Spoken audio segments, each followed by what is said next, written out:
not once, but twice, you get to hear our great intro music. Good afternoon from a beautiful Sunday afternoon here in Westville, New Jersey. I am Sean Harrigan, along with Billy Taz here. Yo. Welcome to the Cinescape podcast, where we're changing the landscape of movie and TV news and reviews.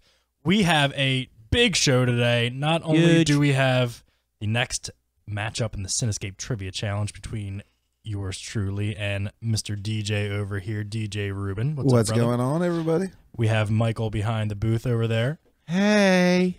We have a lot of TV news. Well, not a lot of TV news. A couple stories. We have a lot of movie news, and we also have our special guest who was supposed to call us last time. We had a little technical issue here in the studio. We got it rectified.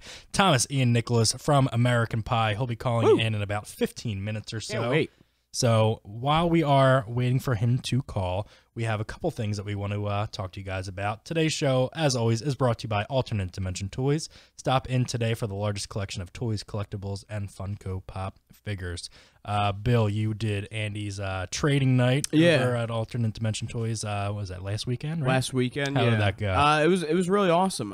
You know, he had a. Explain what trading night is. So, for those of you who don't know, first I'll brief the business itself. So, Andy from Alternate Dimension Toys owns a local toy store, and it is solely based around the Funko Pop figures and bobbleheads. You know, as well as the the Dorbs lineup and other he has comic books and other action figures. As well. So the trade night is a nice community event that he has going on. He runs it about every 2 months, every 6 weeks, basically. And he basically has a big room across the street at a local restaurant. And basically fans of the collections and collectors and people that he knows through his store as well come out and basically set up like a vendor type table. People will bring their own personal collections, and basically it's a great opportunity to network with other people, other like-minded people that also collect, but people that are also looking to trade. So maybe if you had something that is in your collection and you're maybe you're just no longer entertained with it, and you want to know why you would be, and you want to, you want to part ways or something like that, or maybe, you got an extra, or you got something that's of value, and you're trying to, maybe find that one rare piece that that you want to, add to your collection. It's a great opportunity for people to network and meet other people, and have the opportunity to trade figures, and maybe find something that you've been missing out on. But it's a fun time. They, like I said, it's at the Temperance House over in Newtown, PA. And, so people were able to get, food and drinks. And we had Quizzo going on as well. So we had, several rounds of Quizzo trivia, similar to what we're going to be doing today. And prizes were being given out. We, I know you weren't able to make it, but I represented the Cinescape there. And we had some posters left over, from when we had Doctor Strange. So okay, cool. So you gave some of them out. So we brought some Doctor Strange posters, nice. And we were able to interact with some of the people there, and get some new followers and some people that already were following us. We got to catch up with some of those fans, and it was just a really great event to just get out and meet some new people. Yeah, and we'll be looking forward to the next one. I know Andy doesn't have a date yet, but as soon as we get that, we will send it out to the masses online, and we hope to see some fans at the next one. Yeah, so we'll put out that info as soon as it becomes available, so you guys can come check it out and hang out with us, have a couple beers, and say hello, and bring some bobbleheads along with you. Absolutely. We also wanted to let you guys know that we have a brand new website that we have just been messing around with the last week or so. You can check it out right now. Mike, Batman is no longer dead. Mike, if maybe you could you bring that up on our screen here, our new website? It's thecinescape.com. Nice and easy. No slashes anywhere. Not a lot of mumbo jumbo in there. Plain and simple. No .org, .net. Nope. No .biz. We are like official now. It's a .com syndicate here. So you can go over to thecinescape.com. We'll be posting all of our podcast episodes, movie reviews, blog clips, anything that we have that we want to share out to you guys. You can go on there and check out. This just means we're going to have to get Skin Escape now, too. Yes, I think so. We'll have a separate section for that. And we'll get Tranny Bailey to show her dong. Yeah, so Mike has it up on our screen now. This is some of our Nostalgia gallery. Fest gallery pictures, some of the celebrities that we met there. So yeah, I spent a lot of time transferring stuff over from our old site and putting it up on there that you guys can go and check out. Yeah, it's still a work in progress. We're adding new stuff all the time, but yeah, if there's any feedback, or we would like our listeners to check us out and leave us any feedback. But sign up for the newsletter too. Sean, tell them about the newsletter. That's a big point here. Right up the top of our page, there is a subscription form that you can fill out. Just add your email address, first and last name, and you will be subscribed to our new newsletter listing. Check your email when that goes out. We'll have alerts for new podcast episodes, movie reviews, things like that, contest giveaways, which we have a winner for today. Over the last couple of days since we have gotten this sign-up list going on, we announced a contest on our Facebook page that if you signed up, you would be entered into our Rogue One digital download giveaway contest. And we had a number of people sign up already, which is great. You're going to be getting all of our updates when they become available sent directly to your email inboxes. And our winner that we chose for our giveaway is Corey Leeper. So Corey, if you are listening, we're also going to tag you on Facebook so that you are made aware. If you're not listening currently, which hopefully you are, I don't think I have his phone number. Is it on Facebook? Is it public information? I'm not sure. Probably not. Most people don't do that. But Corey, we do have your email address on our form, so we will send you that later on today after the show is over, and send you instructions on how to download your free Rogue One: A Star Wars Story digital copy. So thank you for entering. Thank you for everybody for entering. We're going to be doing a lot more of these over the next couple weeks. I think we'll do one in between every show. We do a show every other week, so we'll set up a new contest later tonight. Enter our email subscription list, and we'll keep going from there. I have a bunch of Blu-rays at home that we can give codes away for. Don't tell them the secret about. We gotta. All right. Well, directly from the studio. Exactly. we'll edit that in post. And I must say, your website is very, very nice on the mobile too. Yeah, I was very happy how that looks. The mobile came out really nice. It's very mobile friendly, so you don't need a desktop to check it out. No excuses. This WordPress, it's it's a little tough nut to crack when you first get into it, but once you get the hang of it and it's all the functionality. Wow. It's very, wait, where is that clip on here? By the way, I was actually just looking for that. I don't know if it's on here. Is it on here still? Might have to go in and add it again. Maybe it didn't save. Wow. I mean, it should be in our. Wow. It should be in there somewhere. You just got to find it. Yeah. What's it listed under? Wow. Yeah. You asked for it. You can actually, Bill, up on the top, you can search for it just by typing. Do you see that little search bar there? Yeah. Wow. Yeah. No. Wow. Wow. Wow. We'll look for that. Maybe Mike can find it for us. So we are getting set for Thomas Ian Nicholas to call in about 4 minutes from now. While we are waiting, we do have just a couple of TV Buzz stories for you. Bill, do you got that? Yeah, he's Mike's messing around with the board. Yeah.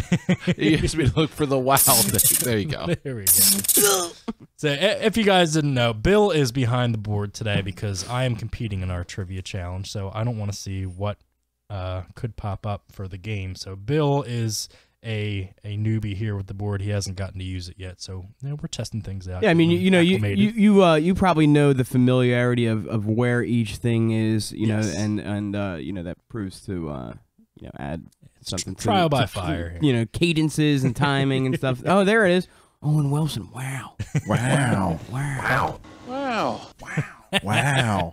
There you go. That last one, wow. I mean, it's like a 5-minute clip on YouTube that I just cut out. Wow. All right. Well, we do have to start off on a sad note here with TV Buzz. This happened a couple weeks ago, but we've been off since for Father's Day. But actor Adam West has passed away at the age of 88 following his short battle with leukemia. West, best known for his portrayal of Batman in the 1960s, also voiced his own character on Family Guy. Adam West, especially on Family Guy, just such a comedic presence on that show that was so great. It was so dry and then satirical. Yeah. The fact that he was able to make fun of himself to that degree. Yes, absolutely. On Family Guy made that character great.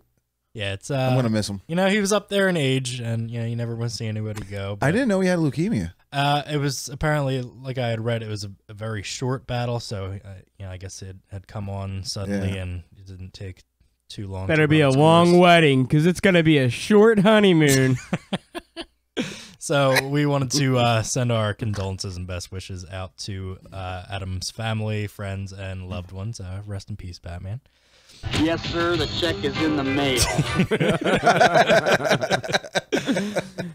We also have another Star Trek Discovery update. Huge. Bill. It's you ready for huge. this one? It's honestly, it's the most huge move that we have coming out of this department today. Okay. So Star Trek Discovery will make its debut on CBS on September 24th of this year at 8:30.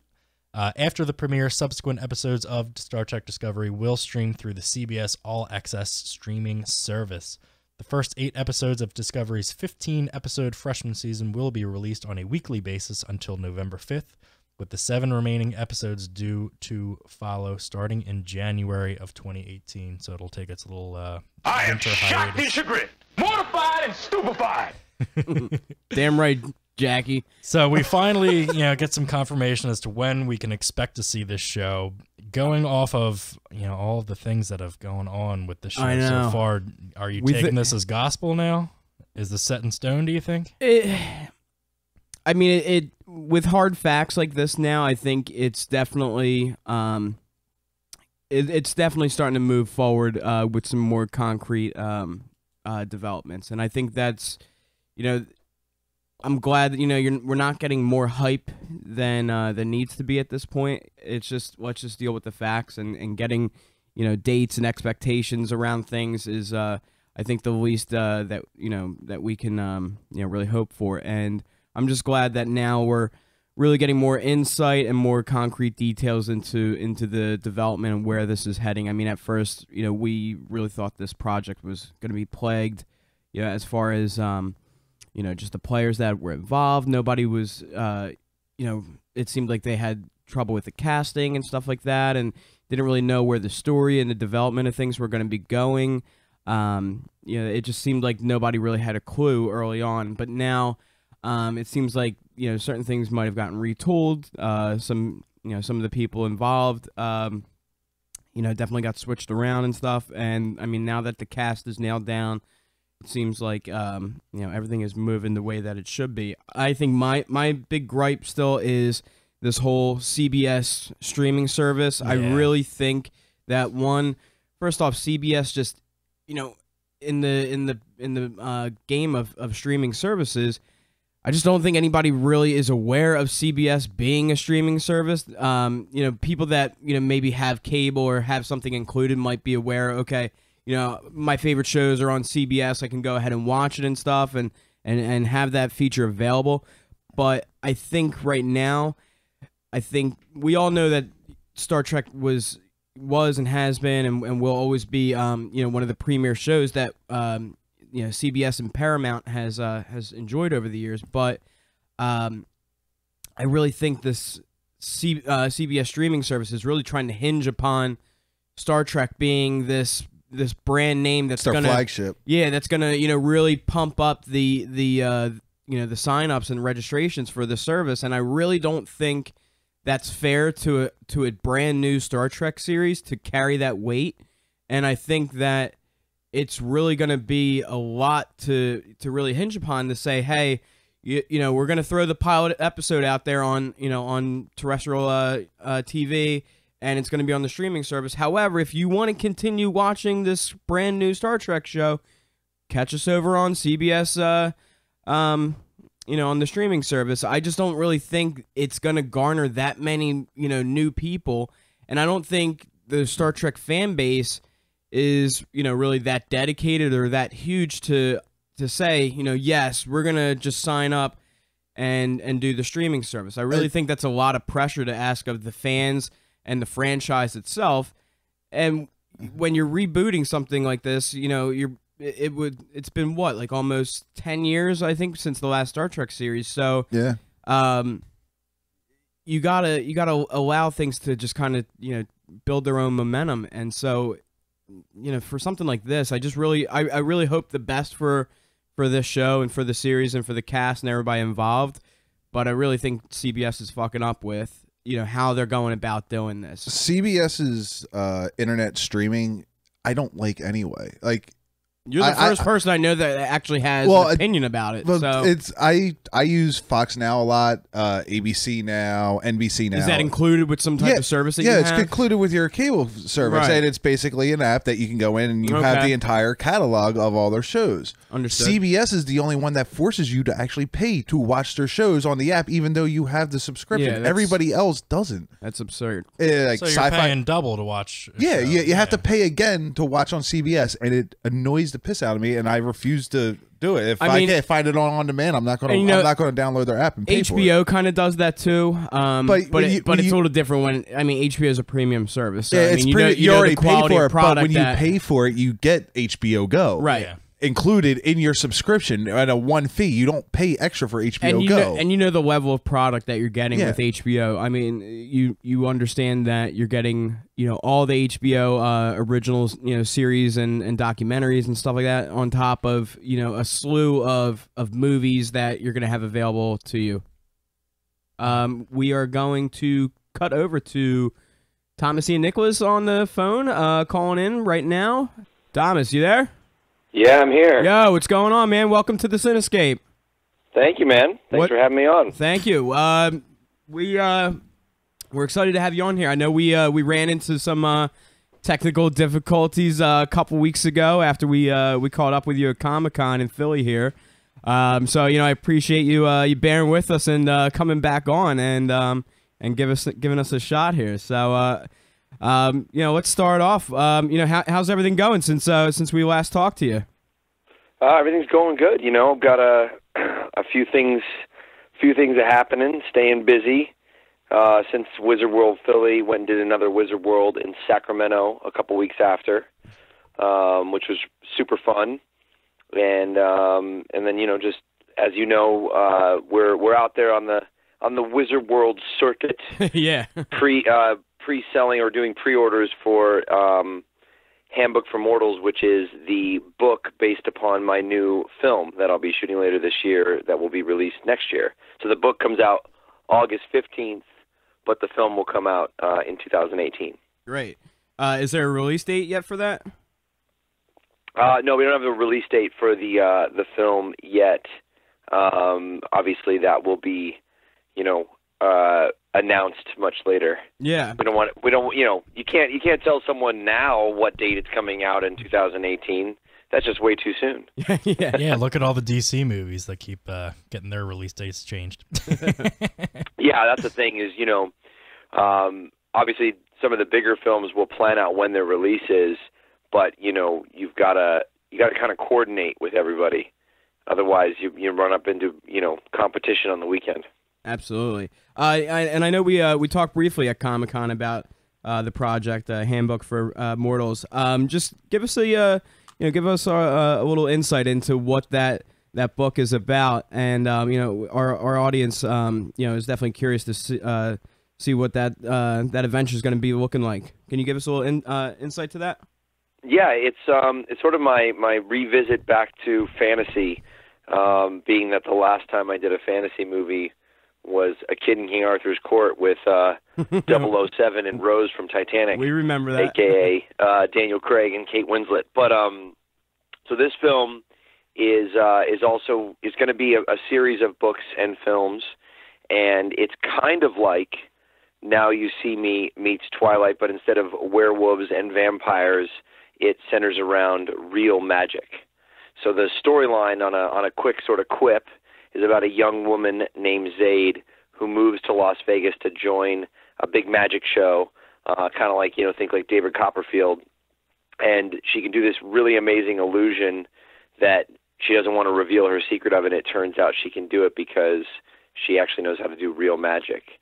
But the story itself centers on like the crew and sort of the behind the scenes, and like the technical director of the show and the music director both sort of are going after, trying to date Zayd. So there's kind of like a, kind of like, remember like Team Jacob and Team Edward of Twilight? You got that like love triangle thing. Only, in that one, they were the ones with the superpowers, and the girl was normal and also not very confident. She was kind of just, a small personality. Yeah. And this. Thomas, you there? Thomas, do we have you back? Yeah, I'm here. Sorry about that. I think we thought we lost It wouldn't be a show with you guys if we didn't have technical. That's our rep now. You're gonna go around and be like, yeah, anybody else in Hollywood, you're gonna be like, yeah, listen, if Cinescape guys come up to you, listen, you'd just be bound for a lot of technical errors going on. Yeah, our producer Mike It's is all right. sweating bullets back I can here. handle it. These guys are amateur hour. Tom, No. Come on now. Are you kidding? Where I live, for some reason, we don't have like the new fiber optic cables in the neighborhood.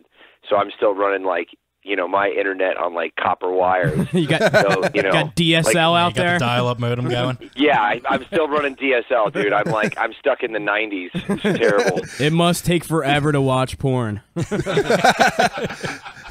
I just stick to my phone. It looks better anyway. Collecting those AOL fucking discs, the free month.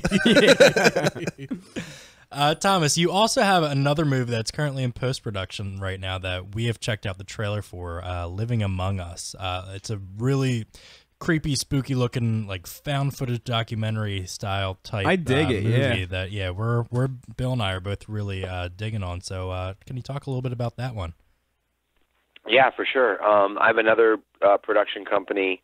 I've been, obviously been acting for 30 years, and I've been producing films. I started producing films that I was acting in probably in the early 2000s was when I did my first one. So I have this other company called Red Compass Media, and we have 3 projects. And Brian Metcalf, who's my business partner for that one, the writer-director, I'm the producer-actor. He used to be the creative director for M. Night and for Tim Burton, and he wanted to break away and do his own thing. So the first one that we did was The Lost Tree, which will hopefully be coming out later this year or maybe even the beginning of next. We're just finalizing our distribution deal this month, and that's with Michael Madsen and Lacey Chabert. That's a drama thriller. But the one you're referring to is our second project, which is called Living Among Us. It's a found footage vampire movie starring William Sadler, John Hurd, James Russo, Esme Bianco from Game of Thrones, who I don't think ever really wore her clothes in season 2, and then and Andrew Keegan and myself. And so that one we're just finishing it up right now. We dropped the teaser trailer a couple of weeks ago. Yeah, we already have like almost 700,000 views on it. That's awesome. Yeah, because I think when we saw you at Comic-Con, you were right at the cusp of 500,000. So that's we had some slowdowns because we licensed this song for it, which is Crystal Castles. Robert Smith and Crystal Castles. So it's Robert Smith from The Cure, yeah. And so we licensed it, went down all the right paths from Sony, but then we got a dispute from Universal saying that they owned it, and we told YouTube, we're like, no, we licensed it from Sony. So then all of a sudden the lawyers started calling us for information, and Sony and Universal went into celebrity deathmatch. Oh, I don't know.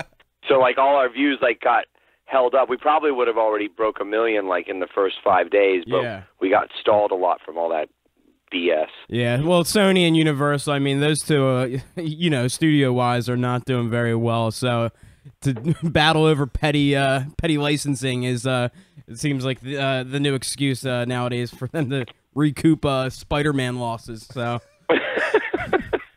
Well, it's one of those things where you're like, listen, it's YouTube. I'm not monetizing it for myself. Yeah. Shut up and just push it through. Take the royalties from YouTube. Yeah. Figure it out. Don't stall my views. Yeah. And you know what? We were looking at this. We've watched this trailer several times, actually. And, you know, sometimes I just listen. You know, I turn it on just because the song is so catchy, and I never heard of Crystal Castles actually until this trailer. So I always love things that open me up to new music. And so you know, I went back and listened to some of their tunes. But you know, we're big Cure fans over here. We love them. So I mean, this, you know, the song, I felt, for me, went really well with the trailer because it made me feel like it like the movie had this you know, a little bit of like that Twilight type feel, but it actually had a little bit more of like a Lost Boys type of feel to it, where it was like this, you know, like the soundtrack. I don't know if the whole soundtrack's like that, but I mean, definitely the song, you know, makes you feel like you're in this, you know, a little bit of dramatic vampire movie, and you know, there's some creepy shit going on. Like the one guy's his like head just gets taken off like randomly in the end of the trailer. But we liked seeing you know, some of the other actors that you know, we didn't expect. So like seeing you know, William Sadler in there, and seeing, you know, John Hurd from Home Dad Alone. from Home Alone. Yeah, it's awesome. Pop up in there was pretty cool. You know, how did you get it into that project? And you know, have you always been into, like, I know you talked about your you know, interest for like fantasy and stuff like that, but have you always been like a horror genre type of guy? I mean, I did, you know, one of the Halloween movies, Resurrection, back in the early 2000s, Resurrection. And so, I mean, I wouldn't say like I'm like an aficionado of the horror genre, but I have actually produced a few. It's basically Brian Metcalf's fault. Because we did one in like 2009 with Brad Dourif called Fading Heavy Cries. That was like a fantasy horror. Okay. And then, which, you know, like, yeah, anyway, it came out okay. And then obviously, you know, The Lost Tree is a drama thriller, but it tinges on a little bit of horror. And you mentioned like introducing songs. That teaser trailer, when we dropped it, did hit. We didn't have any license issues. We had a song from Birthday Massacre, which, quite honestly, I hadn't heard of them before, but it did the same sort of thing. So Brian's kind of the genius behind mashing up a song that doesn't really belong with, you know, visual images that are the antithesis, because I think it really captures your attention when something is like the opposite. You're like, wait a second. Absolutely. It's like that book in kindergarten. Like, one of these things doesn't look like the other. Yeah. So yeah, and that one got like 1.3 million views in like 10 days or something. Wow. And so in the film, it's a found footage style. And I say that because obviously you see all the notable actors in there. Yeah. You know, it's not like, we're not trying to pretend like this really happened. It's not like Blair Witch, but it's you know, using more of like J.J. Abrams and Cloverfield, where we've captured the style of that. And I always am a big fan of showing how actors do reality television better. Yeah. Because we actually act. Yeah. And it's not really reality anyway. Exactly. So in the film, there's really not any music. I mean, the supposed vampires, you know, play like classical music around the house, which is kind of odd and creepy. And then there's one scene where we've got like this really sick license from Nine Inch Nails for the scene where like where all the gore happens, like that, the head that gets lobbed off, and the arm that gets taken off, all happens with Nine Inch Nails playing in the background. That's solid. Yeah, that's the way to do it, you know. Because when I listen to Nine Inch Nails, I definitely think of dismemberment. Yeah. It kind of actually reminds me of my best friend and lead guitarist in my band played this festival in Germany. And Nine Inch Nails showed up. They were the headliners, but I guess like something happened where the writer wasn't correct and they couldn't bring their lights in because they didn't have the proper power. So like Trent Reznor and the whole band were like pissed off. So they got on stage, and about 30 seconds into the first song, they just started destroying everything on stage. Oh man. As like, you know, vengeance, I guess, or revenge for the writer not being right. And my best friend said he was there, like, watching it live. I mean, there's YouTube videos of this. Like, you can see it. Like, just, like, shoves a guitar, like, right into the floor monitor in front of him and throwing stuff off the stage. Yeah. It's insane. Speaking of your band, we also wanted to talk to you about that. When we were going to have you on our show last time on our way down here to the studio, we were pumping out a lot of your tunes and checking them out, and we both really dug it. Like, you have like this like late 90s, early 2000s like alt rock feel, which is like right in my wheelhouse especially. Talk a little bit about your band and what you guys are doing this summer. Yeah, I've been touring now and recording albums since 2008. I did some stuff before that, but you'll never hear it.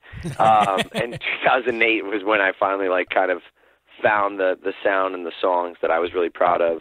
So since that time, I've released 6 albums and played in various parts of the world. Not a lot, but you know, more than I thought I would get to. And we probably played over something over 600 shows or something crazy like that.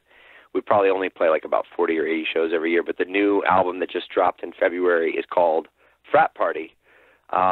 We thought it would be fun since we do all original stuff, like you said, in that late 90s, early 2000s vibe. We decided to kind of like do something fun, and we picked all of our favorite songs from the American Pie soundtracks and did an album with those songs. And we actually went into Dave Grohl's Studio 606 on the famous Neve console to record the album. Oh, cool. That's so cool. Yeah, it was Did you get pretty to meet awesome. Dave Like at all? I picked up a guitar and I asked the engineer, because I think like Dave was, you know, on vacation with his family during that time, so he didn't like stop by or anything. I still haven't met Dave, but did use all of his stuff. There you go. And I picked up this guitar and I asked the engineer, I'm like, whose guitar is that? He's like, oh yeah, it's Dave's. I was like, cool, so I'm pretty much going to record like every song with this guitar. Awesome. You put your testicles on my drum kit.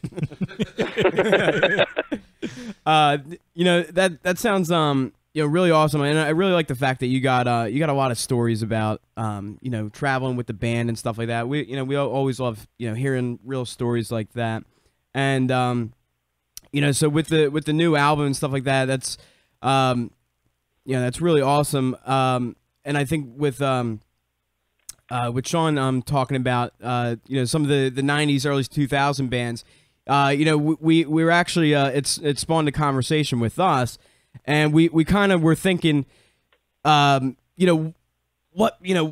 made us reminisce about like what bands that we saw or we would want to see, and I'm kind of curious. So if you were to put yourself on, like back in like the 90s, 2000s, with a lineup with your band in it, like, who would you build your lineup around right now? Oh man. I mean, back like when I first started even playing guitar and all that stuff, I mean, I started playing guitar around, like the whole grunge era. Yeah. So for me, it was like, there was, it was 5 albums that I owned, and that was, Nirvana, Nevermind, right, Green Day, Dookie, Blues Traveler, Hook, Weezer, the Blue album, and then Spin Doctors. So those are like the 5 albums that I had in rotation. And when I first started like playing guitar, I would stay up late and like try to like play Polly by Nirvana, yeah, and like play and sing it, because someone told me like, if you want to sing like and play, you got to start it all at the beginning. And I've somewhere in my studio there is a cassette tape of me sounding like a dying animal with an out of tune guitar that is out of time. But that's what it takes. I mean, I loved it so much. Like I played like 3 hours every day for 2 years until I could like actually get something done. So in the beginning, it was just like a creative outlet. But since that time, I've gotten to, I've toured with Chris Barron from Spin Doctors. We did a tour in Germany and Denmark together, acoustic solo tour. And then every night he let me like come on stage and jam his like big song with him at the end of every show, which was amazing. Which song was that? What do you think the biggest Spin Doctors song is? Two Princes. Two Princes. Of course. We even got to play it on television together in Denmark. Oh, wow. Cool. Which is pretty rad. And so I like sang backups and like, played like the first half of the lead line. He did the second half of the lead line because that was like beyond my capability. And then 2 years ago, my friend and business partner Lanny Sarum, who I'm doing the Handbook for Mortals project with, that she wrote it, and we're producing it together. She was managing Blues Traveler. And so she brought me in to write a song with Blues Traveler. They were doing this big collaboration album, and they did like collaborations with, like 13 different or like 12 different artists or whatever it was. So I got to write a song with Blues Traveler, and it made it on their last record, Blow Up the Moon. Oh, that's so awesome. It's pretty awesome. Like, I'm essentially out of those like 5. Yeah. And then like, recording in Dave Grohl's studio kind of like maybe qualifies somewhere in that Nirvana realm. So pretty much I just got to like, we got to like do a show with like Green Day and Weezer, and I'll be set. That's awesome that, not too many people would, have those opportunities, especially, like you're talking about how it just started as something as a creative outlet for you. And then, next thing you know, you're doing, 40 plus shows a year, and you're traveling, and then, you're writing songs, performing with some of these people that, you had on your, on your cassette deck back in the 90s. And, it's really, that's an awesome, experience to just have play out in your life. So it's kind of like us right now getting to talk to somebody that we grew up watching in movies and interviewing on air. Yeah. Well, who's that? Who else is on the show? It was we got Macaulay Culkin on the other line. Oh, cool! You can listen to his band, the Pizza Express or whatever they're called. Pizza Express. I don't know what their pizza band. A pizza. Do you not know about this? No. So we play. Only reason I know about this is we play over in the UK. We do for a while there. We went over like 2 or 3 times a year. Now we just do like one annual like big tour in the fall. Okay. But we were playing a bunch of festivals over there. And we played this festival called Hit the Deck, and it happens in 2 cities, in Bristol and Nottingham. And so we're there with the promoter, and we had played it like the previous year. We opened up for Chris Rowe from the Ataris, and then the next year they like brought in the whole band and put us like on this stage that's on a boat, which is really awesome, called the Thekla. And so she was talking about how she hired Macaulay Culkin's band to like play this show. And we were like, my band and I looked at each other like, Macaulay Culkin has a band? She's like, yeah. So it's a total like it's a joke. So they call themselves the Pizza Band. They get up on stage and they all play like pizza boxes. What the fuck? And so they got booed off the stage in Bristol, I think. And she didn't know. She just was like, oh, it's Macaulay Culkin. He has a band. Like, da-da-da, yeah, we'll hire him. And then that happened, and she was like, oh, yeah, it was a disaster.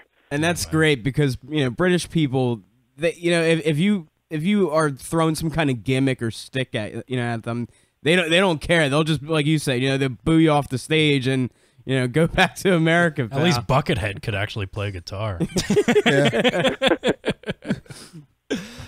Thomas, while we still have you for another couple minutes, Bill has an interesting game that he wants to throw at you. Bill, I'm gonna let you take it over. All right, here. so Thomas, obviously you're a Hollywood celebrity, and one thing I don't know if you've ever thought about this, but your name is Thomas Ian Nicholas. You have 3 first names. I'm sure you're pretty aware of that, and I know you condense it to to Tin on your Twitter handle and stuff like that. But have you ever thought about where other actors or celebrities with 3 first names rank amongst yourself? Like where they rank, like whether or not also actors from the 90s or serial killers. John Wayne Bob, no, John Casey. John Wayne Casey. John Wayne Casey. But I was like, thinking, I'm like, there's a lot of actors and actresses with 3 first names. Well, there's 3 of us just in the American Pie series. That's true. Sean William Scott, Eddie K. Thomas, and myself. Yeah. That's 3. Yeah, Bill has a whole list of. I got a whole list. Read some of them off. I'm gonna read some of these off, and you can give me if you have any personal experiences with these people or whatever. But we got the late Philip Seymour Hoffman. We got amazing actor. Yes. Jennifer Love Hewitt, which she certainly blossomed over the years. I mean, when I did here, you want my Jennifer Love Hewitt story? Yes, definitely. So when I did Party of Five, I did a 9-episode arc opposite Lacey Chabert in the 5th season, the final season. And so I guess at that point, Jennifer Love Hewitt was already like filming her show. I can't remember what it was called. It was not Ghost the Whisperer? Ghost Whisperer. It's the one before that, I think. This is like 1999, 2000. Anyway, so she like came over to set to, meet me, and then it ended up that I had like my brother's like mutual friends, like someone in her family, and I ended up at a party like a week later. So there was a moment in time where like I almost dated Jennifer Love Hewitt. Whoa. In like 1999, 2000, around that time. And then it ended because she gave me a bad tarot card reading, actually. Because I bring that up too, just because in Handbook for Mortals, it deals with like magic, and the young woman in it comes from a long line of magicians and tarot card readers. And so I don't know much about tarot reading. I just like knew that I got this tarot reading from Jennifer Love Hewitt, and shortly after, like, she didn't call me back. And so I was talking to Lanny about it, and I guess she misread the Fool card, because the Fool card doesn't necessarily mean like you're an idiot. It means something else. So like you're a fool in love? The Fool card is more of a clean slate. It can mean like it's kind of like I actually don't even remember what it actually means. I just know like she pulled the Fool card on me and like was like, oh, you're a fool, and like I'm not going to date you. Oh man. And but like it's like different like tarot cards, like the like if you get the death card, it doesn't mean you're going to die. Right. It means like new beginnings too. Right. It can also mean like the opposite, I guess. So anyway, that's my Jennifer Love Hewitt story. Well, I almost dated her until a bad tarot card reading that she misinterpreted. She sucks at tarot card reading, so we'll say it's her loss. It was a phase for her, She was probably like in Hollywood, She's experimenting at the time. Somebody just got her like a tarot card deck, and she was probably, being, sucked into the Hollywood life and, all those alternative, ways of doing things, and she was like, probably it was her thing, and you were her first experiment, and, now she just sucks at tarot card reading, so we're gonna get her on the show next time. The Fool card basically just means like change. So she thought like it meant that I was an idiot, and all it really meant was like there was a change about to happen, and that change probably was dating Jennifer Love Hewitt. I think so. Oh man, Billy, fool me once, shame on you. So we also got Jamie Lee Curtis. We got she's awesome. Right? I mean, yeah. I can't say how many times we've probably drooled over her body in True Lies, but Well, she's just a sweetheart too. Like you've met her. Her whole story. Yeah. Well, Halloween Resurrection. Yeah. Well, yeah. I sometimes they don't. We were there. Mingle. I mean, on set. The first day, like she worked only one day. I guess she didn't want to continue doing the Halloween series, so she basically agreed to do Resurrection as long as they killed off her character. But she was only working for one day, and then she bought like a wrap gift for like all the cast and all the crew. Oh, wow. Which is typically like the producer's responsibility. It's not an actor's responsibility, but it just goes to show like her thoughtfulness. And I still have it. It's a little Leatherman pocket knife, and she jokingly called Halloween Resurrection. She was like, "It's the sequel to H2O, so it's H2K1." So on the Leatherman it says, H2K1 XOXO, JLC. That's cool. That's awesome. I've had a crush on her ever since I was a little kid and first saw her in Trading Places. Oh yeah, she played the prostitute. I still have in a Trading crush Places. on her to this day. Yeah. She is somebody that's just, ageless and timeless, classy. And she just keeps on looking knockout as she gets older. It's just that's that Activia. Activia. Activia. Gotta invest. Is she on an Activia commercial? Yeah. Oh, amazing. Well, that was smart of them. Yeah, right. Well, this next person I'm going to name is the exact opposite of Jamie Lee Curtis. Haley Joel Osment. Oh man, what the hell happened to that guy? Yeah, he is in the new season of Silicon Valley right now, and he is hysterical on that show. Well, I guess something has an. He was in upside that Kevin Smith walrus. Yeah, Tusk. Tusk. There you go. He looks like a walrus. Got a. we won't be having Haley Joel Osment on the show anytime soon. I mean, yeah, I was gonna say, like, you're pretty much just like blowing any chance of having any Thanks a lot, interviews Bill. with Haley. Well, we also plan on never having Norman Reedus on the show and or Ron Perlman. I don't like these guys. I've never met them, but they just, I don't know. He doesn't like their work. Dude, they're okay. Well, Ron's like the nicest dude ever. I know, and I see him at cons all the time. But you mean like the characters he plays? You don't like him? Yeah, I'm just like, I don't. I'm like, I'm sure he's the nicest guy ever, and I would just ask him, why did you make Police Academy 7? But I'm sure he probably is wondering the same thing. But I don't know. It's just the characters and stuff like that. They really make me hate the person themselves. That's called doing a good job. Yes. That means he's a nice guy who's also a talented actor. If he can make you hate him. I know. That's true. Well, maybe I do need to have him on the show. All right, let's get him on here. Let's get him on. Just wrap this up. So, we got Sarah Jessica Parker, also known as Horseface amongst the internet. Sarah Michelle Gellar. Did you ever meet her? She was like kind of like in the same, teen club back in the day. Sarah Michelle Gellar, is that? She was also in I Know You Did Last Time. Yeah, the Buffy girl. Yeah, so she was like on the show with Allison Hannigan. Right, Yes. right. Yeah, I've not met her. She started a rumor about me. That bitch. What did she say? Yeah, like in the early 2000s. I don't know why. I guess it's because she worked with Allison. She basically like started a rumor about me that I was a Bible beater. A Bible beater? What? Like a really religious person. Oh. Yeah. It's cause when I did American Pie. Yeah. I think like I did this interview. See, like for me, I had my first band prior to the Thomas Nicholas band was the Tin Men, which was like a Christian rock band. Okay. And so, I was like 16, 17.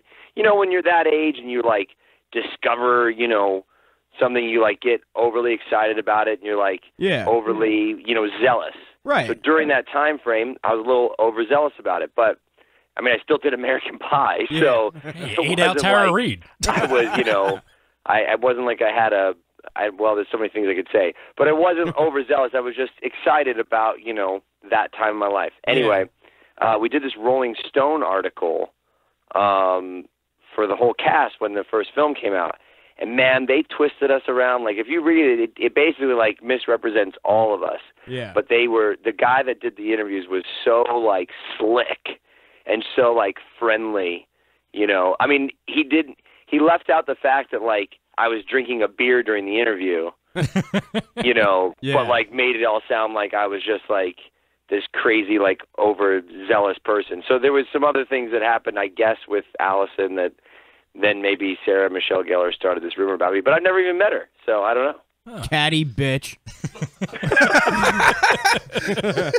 You can cross her off our list too. All right, you just made the list. She's off the list. Maybe she's right. Maybe I am a Bible beater. In fact, guys, the reason I really came on this show is I wanted to talk to you about Philly Jesus. Okay. Did you see him while you were here? Dude, I got pictures with him. Of course I saw him. Nice. That's awesome. He stopped by my booth every day. Awesome. Philly Jesus. I mean, if there's any, one thing that, keeps you coming back to Philly, it's Philly Jesus. Yes, also known as Michael. We have a Hollywood Jesus. His name's Kevin. Okay, interesting. Maybe one day, there will actually be, another towny Jesus, but he'll actually just be Jesus, Like, hey, he actually asked me for like advice on like how to pursue his career. I was like, dude, you're Jesus. You don't need my advice. Ask your dad. Yeah. Like, you Ask can walk your dad. Well, he's kind of tough, Yeah. What was his aspiring career, if we can ask? I mean, just he wanted like acting advice. And then I just kind of said, you've already got a thing going. You should just like push that farther. You're already committed. Yeah. There's plenty of whack jobs out there who'll follow him around. Totally. I just said, I was like, I got a YouTube channel. I was like, then you're already on it. You're good. Yeah. Just keep going. That's awesome. Thomas, we are going to let you go. I'm sure you guys have something going on this afternoon, but what are you doing this summer, band-wise, con-wise, and where can everybody find you? Well, you know, as I mentioned, Handbook for Mortals comes out. The book, based upon the film, will be released August 15th. We're doing pre-orders for the book exclusively at Wizard World, so we'll be at Wizard World Columbus, August 4th, 5th, and 6th, and then the book comes out on the 15th and will be at Wizard World Chicago at the end of August. What other things are going on? I'm next Friday. I'm going. You guys know who Doug Jones is? It's kind of a character actor that always gets like dressed up in crazy costumes. He did this Nosferatu remake. So I'm going to do like a little cameo role in the Nosferatu Ah, there he is. remake. Yeah, Doug Jones. Yeah, he played Silver Surfer in Fantastic Four, and no, he's I've seen him in a ton of stuff. Okay. Yeah, he was in Hellboy with your favorite guy, Ron Perlman. He's in Star Trek Discovery too. Yeah, we were just talking about that. Yeah, so I'm going to do that, and then my band. We've got a tour in the Midwest at the beginning of August. So we already played, close by to Philly, but right, hopefully you were in we'll be back Jersey again, maybe at the end of the year or the beginning of next. Yeah, let us know so we can be there. You missed us. We were in Sewell, New Jersey. Yeah, it's not too far at from Otts. Yeah, but when we come back, I think I want to play a gig at Milk Boy. Where's that at? It's in Philly. It was like literally walking distance from the convention center. Yeah, okay. I've heard of that before. Yeah, it's about a block from what's that one theater? Not the Trocadero. Trocadero. Yeah. About a block from the Troc. Okay. Yeah. Yeah, it's super fun spot. Great people. We met the owners there and like hung out with them the first night that I was in Philly for the Philly Wizard World. Yeah, there's but yeah, so we're doing a tour. I'm going back. I'm throwing out the first pitch and singing the 7th inning stretch for the Cubs on August 16th. Are you going to be wearing the Henry Rowengartner jersey? Yeah, yeah. It's so you saw the Rowengartner jersey that I had, displayed at Philly Wizard World. For the longest time in 2008, I started doing this, and they always print me up a jersey with Nicholas, and then it's 24 years now. At the 20th anniversary, for fun, I said, hey, why don't you guys print me up a Rowengartner one? And so I ended up auctioning off for charity and raising, money for a good cause. So since that time, I realized like I could raise more money for a good cause if I have them print Rowengartner. So I just do that so I auction them off every year. Yeah, that's awesome. That's really good. So,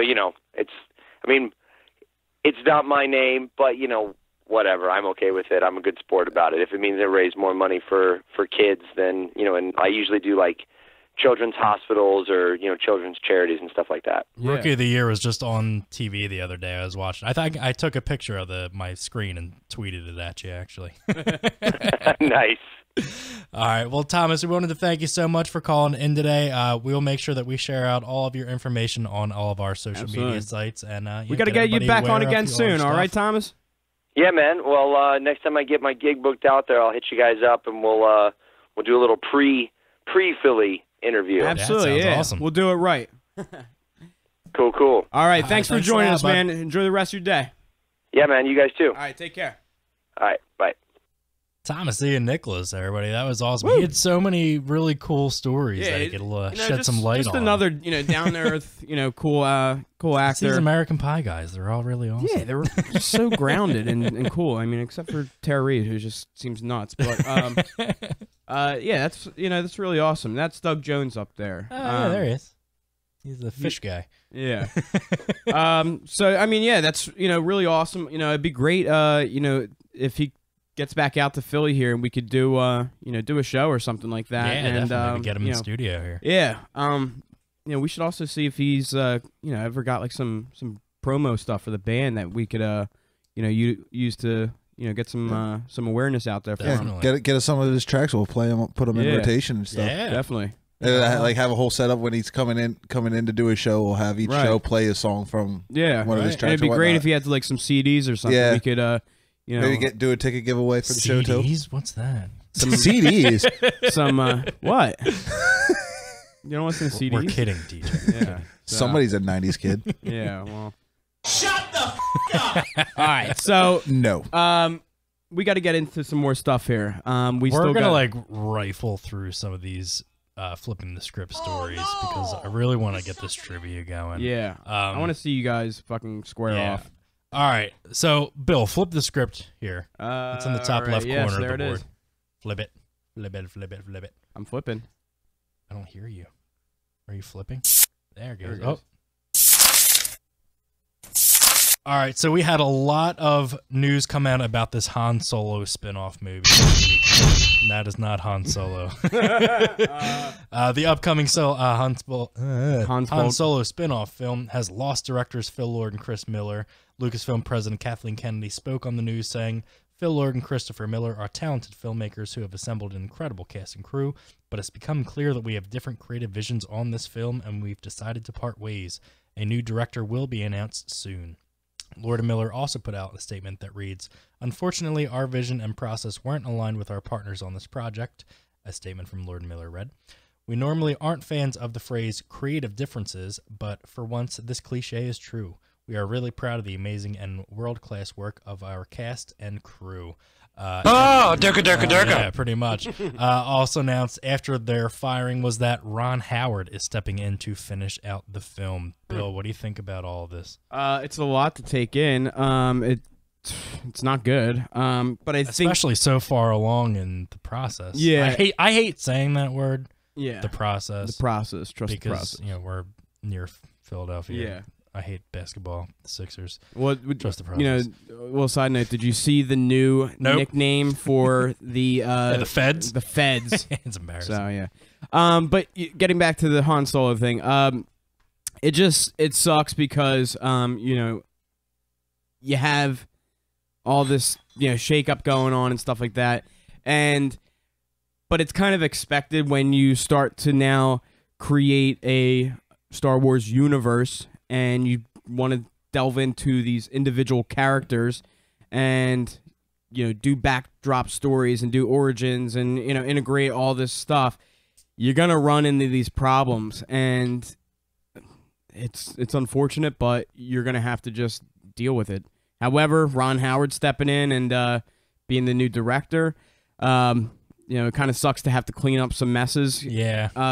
But you know, he's a very renowned actor and director, and you know, hopefully he can clean this shit up. I'm kind of split on this. I mean, I commend Kathleen Kennedy and Lucasfilm. I got a bad feeling about this for, you know, making the decision, because what it sounds like from some of the other things that have come out is that they're trying to make the movie too funny and comedic, which is not what they want this film to be. So, right. You know, they decided to, you know, cut ties here and there. But at the same time, like, you knew that's what they were doing from the start. So how did you let it go on for so long? Right. So, you know, what took you so long to finally make the decision? But if the movie's good, you know, obviously it's a great decision to, you know, make the change to. And I mean, you know what? Like, I don't even I'm not even following these types of projects, because for me, there's no. I mean, it might hold some canon in the stories and stuff like that, but honestly, like, these are just.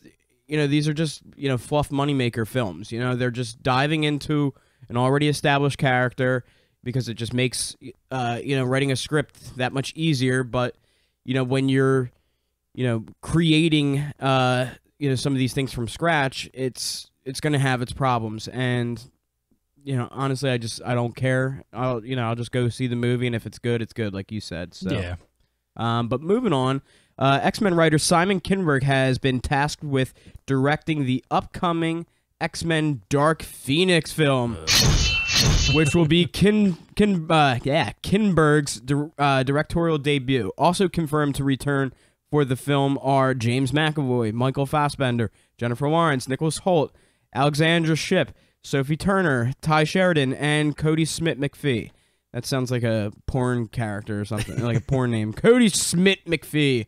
He played Nightcrawler. Yeah.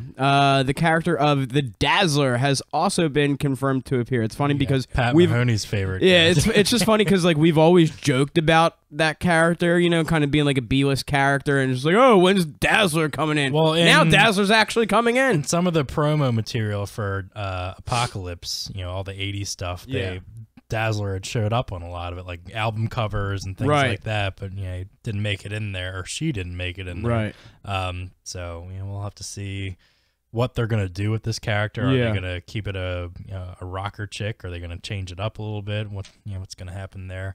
But as far as Simon Kinberg goes, he is making his directorial debut with this movie. It's going to be interesting to see a first-time director taking on a movie or a franchise that's been going for 17 years now. So we'll have to wait and see. He's been around the project for a long time, so he should know what he's doing. Yeah. Moving along, The Conjuring continues to birth more spin-off films as The Crooked Man, based on the character from The Conjuring 2, is now in development. Are you excited to see a Crooked Man movie, Bill? Sure. He was kind of creepy in that movie. It was, until they totally messed him up. So it's gonna be weird. Oh my god! It'll be weird if they said that he wasn't actually a real thing, but now he is a real thing. I'm not sure how that's gonna work. So we'll see. This is a touchy one. We had talked about this a lot after it had happened. Breaking news here. The results of Carrie Fisher's autopsy have revealed that the actress had multiple substances in her system at the time of her death, including cocaine, methadone, alcohol, opiates, and MDMA. I am shocked and chagrined, mortified and stupefied. I am too. That's quite a cocktail of drugs to be in your system. Cocaine's a hell of a drug. Yeah, it's no wonder that it killed her. A very sad end for somebody who had struggled with addiction for as long as she did. I know her daughter had come out and made a statement on it, talking about the addiction and how just how it can affect people's lives, and she should know firsthand with it taking her own mother's life. Nobody's immune to it. No, absolutely not. Doesn't matter how high status, how much money you have, or what. Bill, read our. Before you read this next one, we have a bunch of Spider-Man and. I was going to say news. we could just lump this all into one. Lump them all together here. Spider-Man Homecoming actor Tom Holland let it slip during an interview. Not his penis. Not his penis. Words. Just whipped it out. He let words. He let words slip. That there will indeed be a trilogy of Spider-Man movies. Ooh. Per Holland, quote, "There is still plenty of room to see Peter Parker and especially Spider-Man grow up in the next 2 movies. Yes, there will be Spider-Man Homecoming 2 and Spider-Man Homecoming 3. Now you know. Sorry, Marvel. Oops. But on top of that, although Marvel President Kevin Feige has said numerous times that the Sony films will not be part of the MCU, Sony's Amy Pascal disputed Feige's remarks, saying, quote, "Both movies will now take place in the world that we are creating for Peter Parker. They will be adjuncts to it.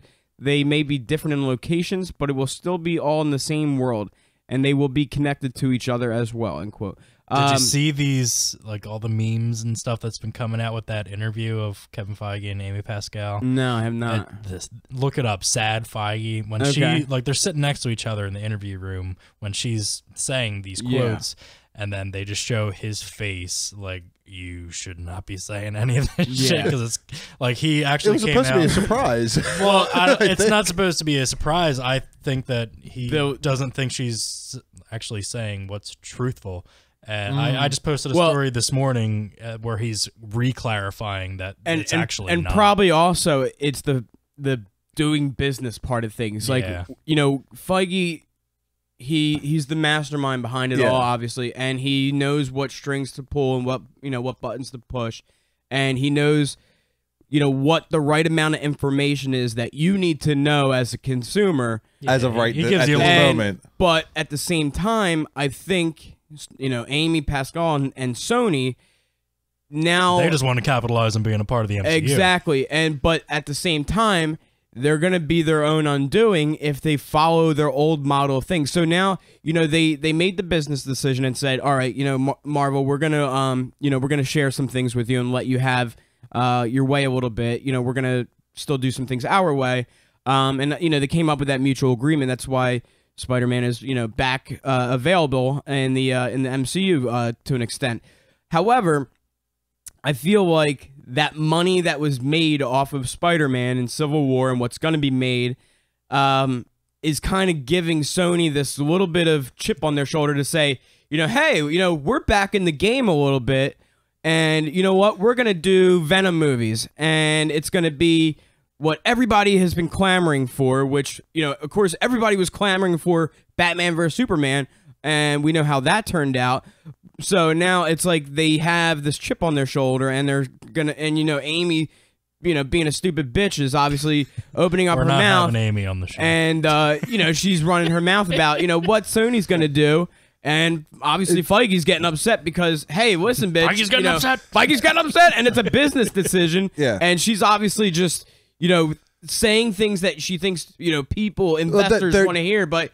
No, you got to be able to fucking back it up on the films. Right. So. And they probably have been in talks on bringing more, like incorporating the MCU a lot more. There's probably those actual talks going on, and it's probably they got to a point where she felt she could say something, and Kevin's just like, hey, you know, we haven't shook hands yet. What are you doing? Yeah. Like I posted an article this morning where he came out and reclarified saying that currently Spider-Man is the only Sony, you know, property that is involved in the MCU. Right. It's going to be difficult. You know, Venom is an R-rated movie. Feige said that he doesn't want to do R-rated movies in the MCU because it doesn't sell to kids. Yeah, exactly. But with everything they do with Netflix, though, but that's part of it, and that's almost an R-rated. But it's not. I mean, it just in references only, really. Yeah. But it does take place in the same universe. Yeah. So it's. Yeah, we'll see. Shut the f up! Exactly. One last part of the Spider-Man Sony Marvel news. Carnage is reported to be the villain of the upcoming Venom spinoff film. Mysterio and Kraven the Hunter are also reported to be getting their own solo spinoff movies. So apparently we have Haley Joel Osment as Mysterio. Neil Patrick Harris will be playing Kraven. And Forrest Whitaker will be playing Venom. You heard it here first, so check it out. I think this is our last news topic. Daniel Day-Lewis. Daniel Day-Lewis has reportedly retired from the entertainment business. Three-time Oscar winner for Best Actor leaves behind a legacy of intense roles and dedication to the craft. Though no official reason for the move was given, Day-Lewis spokeswoman Leslie Dark commented saying, Daniel Day-Lewis will no longer be working as an actor. He is immensely grateful to all his collaborators over the years, and this is a private decision, and neither he nor his representatives will make any further comment at this time. Oh my God. I mean, he's done this before. He retired, I forget after what movie, but he retired for like 5 years. So did Michael Jordan, but you know. Well, it's because he was doing bad things. Right. Yeah, like playing baseball. Yeah. Well, that's why he went to play baseball. But whatever. Yeah. Arguably the greatest actor that's ever lived, Danny Day-Lewis. Yeah. What about Sean Connery? Oh, he's better than Sean Connery. Oh, yeah, he's definitely. Welcome to the Rock. Daniel Day-Lewis, I think, was the only actor that could do something other than Robert Downey Jr., who can do a movie in blackface and nobody get pissed off at him. You know, he was nominated for an Oscar too for that role. Yeah, he was. Well, he's the only actor to win Best Actor 3 times at the Oscars. Yeah, only one. Wow. So if this is the last that we've seen of Danny Day-Lewis, he does have another movie. Wow. He has one more movie that has not been released yet. He's like in the fashion business in France or some shit like that. I don't know if it's coming out this year or next year, but that'll be his last released film. Real quick, Jurassic World sequel has been confirmed to be Jurassic World Fallen Kingdom. Dumb. Yeah. So, yeah. Oh, That's all we have for you guys in our Flipping the Script segment. Do we have? We don't have time, Mike. Mike's kicking us off the air. Is that what happened? You guys can get mad. Send your email concerns to MikeFrancolino at toxicradio.net. Toxic Mike at toxicradio.net. We're cutting into food prep time right now. 100% cutting into food. Those green things are called jalapenos. All right. Well, we are going to have to postpone our Cinescape Trivia Challenge matchup. Dude, I put all this hard work into these questions. You really did. You know, Why don't you just participate so then you don't feel left out? The triple threat match. Yeah. Come on, you big dicked monster. I don't know what's going on anymore. You lost control of your studio, Mike. It's usually how it happens. Juan, what's up, man? Juan. Velcro, huh? All right.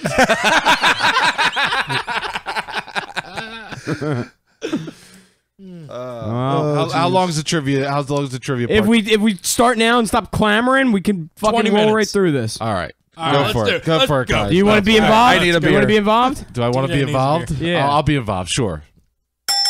Yay! All right. So after my panic attack earlier, that I thought that the phone call, the interview wouldn't come through, and then it cut out. Dude, your face just like melted. Yeah. Dude, I drank half this coffee, so all my energy went into panic mode. So I was sitting back here just like, oh. But it was a great interview. Just tell me to bring you a Xanax next time, all right? All right. Well, as we are getting the Cinescape Trivia Challenge between myself and DJ, it will see us competing against each other in a trivia matchup for movie and TV trivia. To enter, one believe supreme. Who will win this much and more? Coming up next on the Cinescape. For the people watching online, I'm closing my laptop so you don't think that I am cheating. So, Bill, go ahead and I'm pulling up gonna the get into round one here. Yes, I'm going to pull up the template here so I can announce the rules real quickly here. Yes, read that so we know what's going on. Oh, you guys have rules? Oh, we have rules. Wow, this is like an official This thing. is a whole this is like thing. real? Yeah, this is the fourth matchup here. Oh, We've had 3 already. Wow. When are we going to... Yeah, if you were actually in studio producing, you would know all this. Ooh, wow. Hello? You got to go to the burn ward for that one. Wow. Wow. Wow. Wow. Wow. Wow. Wow. Wow. Wow. Wow. Where So what is it? Is this all TV and... TV and movies. So round one is I just started movies, watching or a new TV. new series the other day. What show? Glow on Netflix. I've Gorgeous heard about Ladies that. of Wrestling. Oh, yeah, I've heard Mark of that. Maron in that show, he makes the whole show. He is Really? amazing. He's a piece of just... He's a classic piece of shit producer in it. Well, did you Say ever... Mark Maron or Mark Marrow? Mark Maron. Oh, okay. Because is you Mark ever- Marrow dead? Wild man I think Mark so. Marrow? But Mark Maron is Sable's great in not. it. I just didn't know it's like not a real depiction of Gorgeous Ladies of Wrestling. He just the guy who created it for the Netflix series saw a documentary of Gorgeous Ladies of Wrestling, which I had to watch afterwards just to kind of get a basis for it. Because I used to watch it back in the day when I was growing up. But it really is a great, it's a solid, oh yeah, come on. Come on. You know, you're watching WWF and WCW, and then you turn over to Gorgeous Ladies of Wrestling. As long as Mount Fiji wasn't on the screen, you were good to go. But no, it was really good. It took a couple episodes to kind of get the groundwork. So once you got through 3 episodes, it was pretty solid. So I definitely suggest people go check it out. Check out Glow. That is Mike's recommendation for the week as the Cinescape consultant here. He will be out in the field again this week watching other entertainment programming, and he will report back here in 2 weeks to let us know about what new show to watch. And anything with Ron Perlman, because I love him. No. Ron Perlman! Oh, God. My anxiety just shot through the roof. All right, let's get into round one. I got a bad feeling about this. All right. So, Cinescape Trivia Challenge will test movie and TV knowledge between 2 competitors. The game will last 5 rounds. The competitor with the highest overall score will be deemed the winner. Round 1 is TV trivia. Each competitor will be asked 5 TV-related questions, with each correct answer worth 1 point. There will be a 10-second time limit to answer. Are you guys ready? I'm ready. No. Bring it on. Round 1. Fight!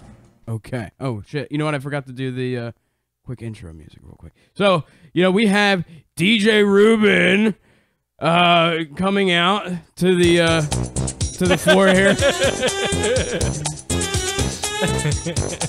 DJ is in the Phillies hat and Batman shirt here. And we got Sean Harrigan. You gotta click the one to stop it. Sean Harrigan over here to the right with the white hat and the tank top on and the overabundance of armpit hair. All right, so let's get this started once again. Fight. TV trivia. All right.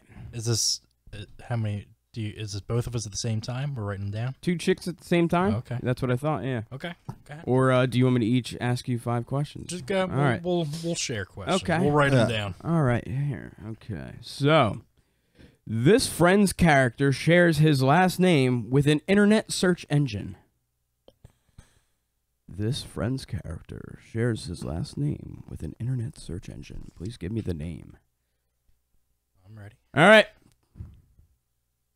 DJ, go ahead. Yeah, I got nothing. I was gonna say Monica. Really? That's Chandler Bing. Chandler Bing. Bing. Bing. Yeah, Ned, I didn't watch Friends. Ned Ryerson. Bing. Ned Ryerson. Bing. All right, so. Bing. Didn't watch Friends. Nope. I hated Friends. Hated it. You just hate Friends all around. Just I hate all my friends.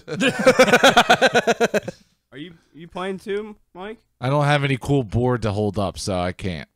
Okay, so you're texting me? No, he's just. Here, I'll write it down on a piece of paper. Why I'll play. don't- here, why I'll don't- play along. I'll Why play don't you- along. Why don't you do it in the chat room then? I'll play along, because then they can see it. Just don't Only if write they- on the lethal dose list. All right, All right. I got it. Okay. Let's see. Next question. There we go. All right. Next question. I'm gonna really test you here. All right. In Star Trek, there have been 6 designations of the USS Enterprise. Name the designation that Captain Picard commanded. Basically, it's the serial number for the ship. So name... What the fuck? Why is this ship buzzing? So name the serial number for the ship that Captain Picard commanded. I don't think my answer is correct. Neither do I. All right, flip them. 005. No. Is 1701? That is somewhat correct. Probably the No, closest. that 1701 I think is the That's the original, wasn't it? Yeah, it's That's the only one original. I know. So Picard's is Enterprise D. It's NCC 1701D. I'm off by a letter? Yeah. I just Come put down what on. you used to put down in beepers to spell boobs. It's Texas with a $sign. 80085. Oh, All right. I love it. Okay. Mike is L337 lead. Next question. This Academy Award winner played Buffy Wilson on this 80s comedy Bosom Buddies. Wait, what? Say it again. I might have Yeah. a little odd there. This Academy Award winner played Buffy Wilson on the 80s comedy Bosom Buddies.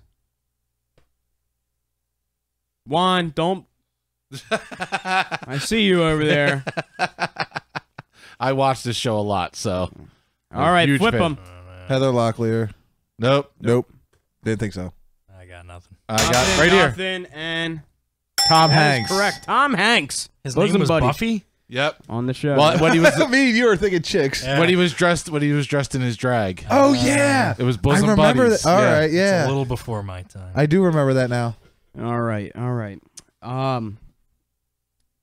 Next question. On Seinfeld, Sue Ellen Mischke was the heir to what candy bar fortune? On Seinfeld, Sue Ellen Mischke was the heir to what candy bar fortune? She was also the one who wore the bra and distracted Kramer while driving Jerry's car, which caused an accident. I know this episode too, and I can't think of got it. it. God darn it. And if anybody is following us in the chat room, feel free to play along as well. If you are on Facebook, feel free She's the to heir to the. follow us on there as well. I was gonna. Are you ready? It's good something. Good something. Good something. That is incorrect. Kit Kat. Incorrect. No. The O. Henry Candy Bar. O. Henry Candy Bar Fortune is correct. I know my Seinfeld. Oh, me. God. All right. Aw. Man, I gotta pee. At least she didn't have big hands. Yeah. She had man hands. She had man hands. Those hands just breaking into that lobster. Here, let me open that. Yeah, for like you. flicks like the booger off his face. All right, so that was question 4. Man, I got a lot of good TV questions here. Good. All right. The answer is Ron Perlman. All right, this will be a good one. This popular TV show notched a credit of being the first television show to ever be screened in IMAX theaters. What? Ooh. I will repeat the question. This popular TV show notched a credit of being the first television show ever to be screened in IMAX theaters. I have no think I friggin' have it. idea. But I'm going to take a wild guess. Wow. And say, wow. Write your answers down. I'm writing it. Why are you going to yell at me? Stop yelling at me. Stop it. Where is it? It's on there. Get to the Must chopper. be like left side somewhere. You see, might be in I blue. like my answer, but he did say popular, so I'm not sure if my answer is correct. This show was popular for about, I think it lasted 30 seconds. No, I think it lasted like 3 seasons. I think it lasted. Then they tried to bring it back. Wow. Yeah, wow. All right, flip them. SpongeBob. Heroes. No. Game of SpongeBob. Thrones. No. It is Game of Yay! Thrones. Are you Game of freaking Thrones. Really? That's HBO. You know, here's a funny thing. Never seen an episode of it. Read the books. Read. Yeah. Read. Might be tough. Kid but- can't read. He can't operate Skype. You expect him to read? Wow. Oh. Wow. Wow. Wow. Oh, Read. All right, so Are I we- completely are we- failed that round. Are we live right now on Yeah. Facebook? No. Facebook? No. No, we're not Okay. Facebook. No, you didn't ask for that. We don't do that anymore. We could have. You didn't We ask for haven't it. done live on Facebook in Well, I didn't know. You know, people could be playing along right now. I So- agree. Okay. You should have said put us live on Facebook. You're in charge. We'll You're do the it. boss. We'll do the next, Who's the boss? next one. Who's the Tony boss? Danza. No. All right. Bill. So we got Mr. Taz. Billy Taz. After one round, DJ with 0. 0. Mike with 1 and Sean with 2 points. 2. That's it. I got more than 2. Nope, just 2. No, you got Star Trek wrong. Right. You got Friends correct. Yeah. You got Tom Hanks wrong. I got 3. You got Game of I think he does Thrones. have 3. oh yeah, you do have 3. Yeah, I do have 3. I'm sorry, I just didn't write I'm that losing it. I'm saying he I has just 3. didn't write Bill. What? Remember, no, he has 2. Oh yeah. Lord, just- Turn on Facebook Live and you got you want a mouth hug? He's got 2. oh.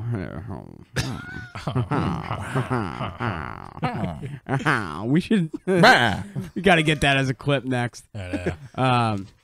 All right, round 2, movie trivia. Each competitor will be asked 5 movie-related questions with each correct answer worth 1 point. There will be a 10-second time limit to answer. Are you ready? See. Sure.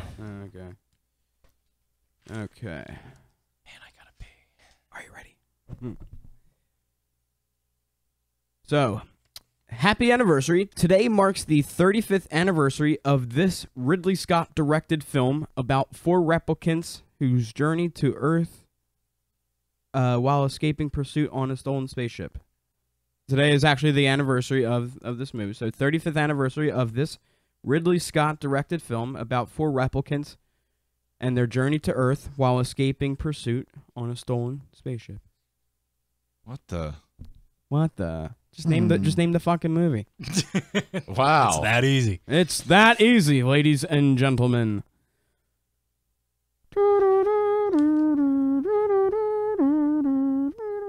Is Jurassic Park? Is that a hint? No. Are you saying that the dinosaurs were from outer space? Maybe. Maybe.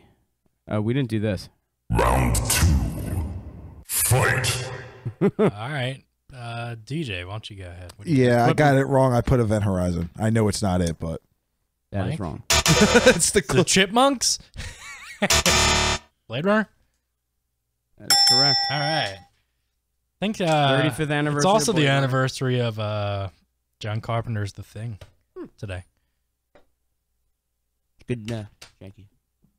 I'm going to write Sean 4 just to make sure you. yeah, build a Because Bill can't do math. Can't no math All here. right. Question number 2. Name the Lizzie McGuire actress who co-starred with Frankie Muniz in Agent Cody Banks. Name the Lizzie McGuire actress who co-starred with Frankie Muniz in Agent Cody Banks. Mike is squinting. 1. Mike, 2. you know you jacked it to this one. To this question? No, the movie. Or the show. Oh my God. It threw me off because I thought that was what her actual real name was for a Yeah. second. All right. If you guys are ready, flip them. I got Amanda Bynes. Amanda Bynes. Hillary Duff. Hillary Duff is correct. Yeah. You guys are wrong. Yep. I don't like this game. I don't like this game. I don't like this. I don't want to do this anymore. I mean, I could just ask more questions I and don't like to it'll lose. just increase your odds. I don't like to lose. I don't get time to bleed. All right. I just thought of a scene from Glow. Okay, go ahead. Question number 3. Herbie Rides Again was the sequel to what Disney classic? Herbie Rides Again was the sequel to what Disney classic?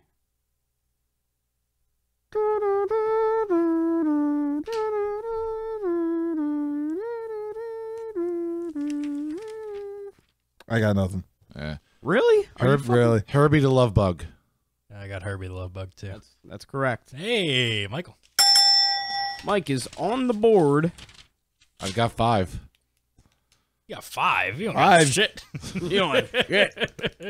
What do you got? 3? DJ with 0. 0. Man. Do you want me to just ask more questions so you have better odds of? No, because you're going to keep asking questions that I have no knowledge of. These aren't hard questions. But it's most of the stuff that I've never actually seen before. You've never seen the fucking Love Bug? The only thing I've seen was Blade Runner, and that was like 15 years ago. Yeah, and you didn't even get that question. Exactly. I've never been able to watch it. I tried watching it twice and couldn't do it. Would you be better if I like did a movie quote for you? Just go to the next question, motherfucker. All right, let me see. I got an easy one for you. All right. What's the name of Disney's mouse? Donald. What, Steamboat Willie? There you go. Yeah. All right. Steamboat Billy. Ah. Question. Watch his lid blow. Who plays the love interest of Martin Riggs in Lethal Weapon 3 and 4? Fuck. Who plays the love interest of Martin Riggs I forget her in name. Lethal Weapon 3 and 4? I don't know if I'm right or not. If you I know her if name. you want, I could throw out another movie that she's in. No, I know who it is. I'm just trying to think of her name. She did the Pier 1 Imports commercial for a while. I got it. All right. I Mike, got are you? it. Is Yeah. he using a cell phone over there? Are you using Google's? Wow.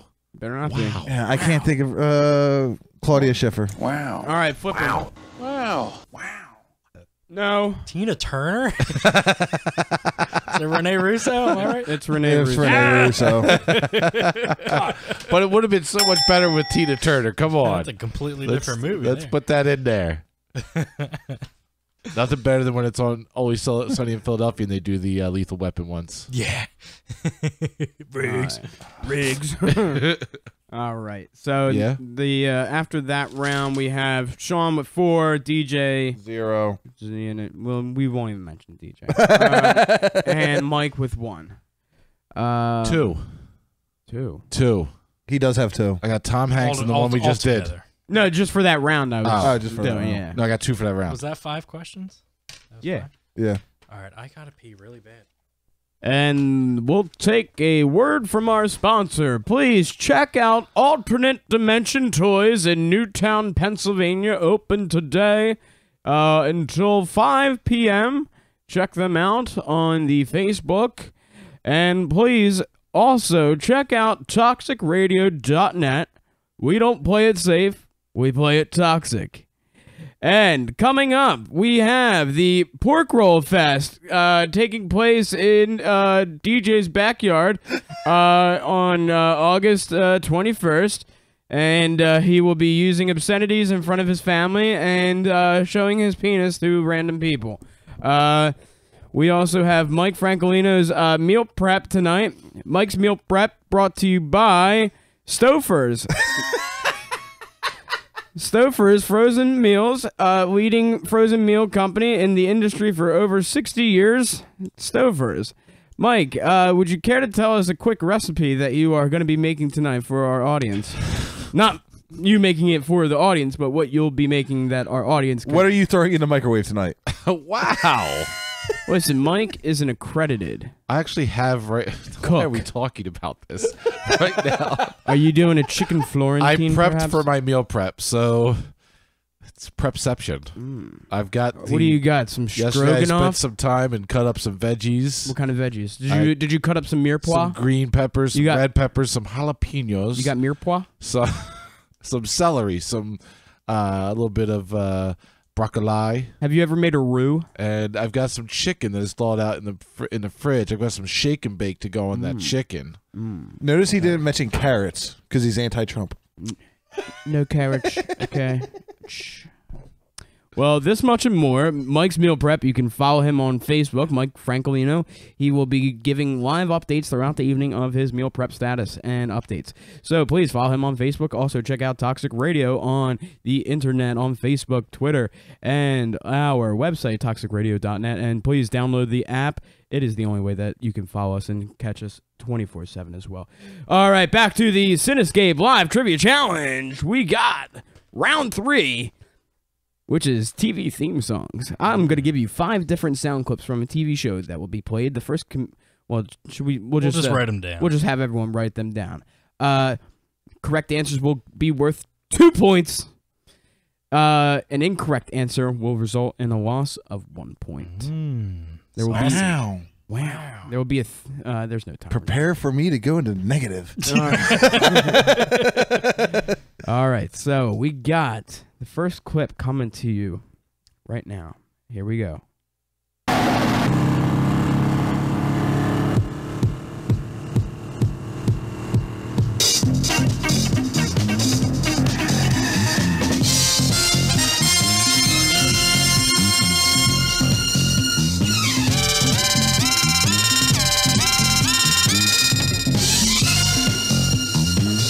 Like, you better not be looking at the soundboard that has that information. I can't not look at it. It's in front of me. Well, don't look at it. Turn the monitor off. You on that? I think I got it. Does everybody think they're good? Yep. Sean, you need a little more time. I'm good. All right, so that was the theme song for Chips? Gentlemen. Flip them. I can't participate. I can see the answer in front of Just me. turn the fucking monitor off. I got nothing. Did you know it anyway? No, I wouldn't have known it. Okay. Was it Chips? It was Chips. DJ got Yes! So, DJ's on the board. I just lost 2 points. You lost 1 point. 1 point. I lost 1 point. Okay. All right. Woohoo! I'm on the board. Chips. Thank you, Mama, for loving chips. So, Mike, you're just not going to play this round? I'm not looking at any of the other ones. Okay. All right. He's not cheating anymore. Okay. Next. So he was cheating the entire rest of the show. Next clip.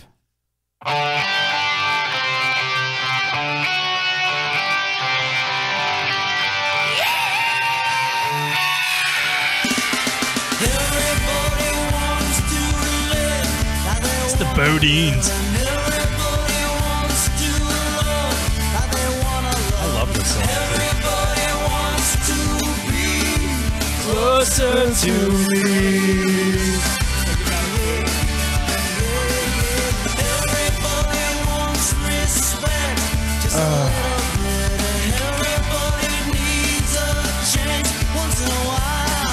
Juan, what you doing?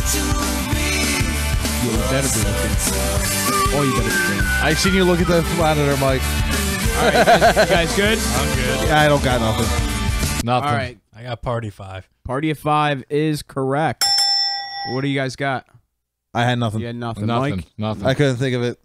I knew it was a CW or a WB show, but I just couldn't think of the Does name. a no answer also result in? Yep. All right. So I'm down to 1. Sean, you got So I have 8 total right now. 2. DJ, you got 1. well, you got -1, so that cancels you out. No, I had to. I thought these were 2 points and lost sorry, of a Mark, you point, didn't- so I have 1. Yeah. Okay. I'm in the positive still. Gotcha. Mike -1. Okay. All right, moving on here to the next theme song.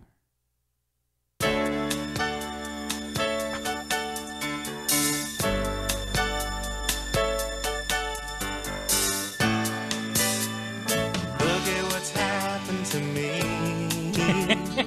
I can't believe it Think I got it. myself. Suddenly I'm up on top of the world. It should have been somebody else. Believe it or not, I'm walking on air. I never Believe it or not, George isn't here. Believe Leave a message at the beep. ran away on a wing and a prayer. Where could I be? Believe it or not, I'm not home. All right. You got it. Yeah, All I right, got it. so wrong. what do we got? So welcome back, Cotter. No. No? Ah. Three's Company? Bosom buddies? It is If you say my 2 dads, I'm gonna be pissed. the greatest American hero. I'm back to 0.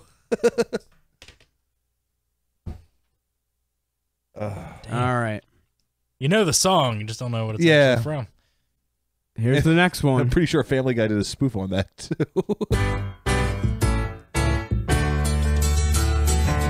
Yeah. If you don't get this, you're crazy. Welcome back. Your dreams were your ticket out. Welcome back to that same old place that you laughed about. Why'd you even erase it? I know, right? Vinny Barbarino. Welcome back. Welcome Connor. back. It was funny because I was like trying to hold back and like, Epstein. that's actually next. Oops. All right. I'm back to 2.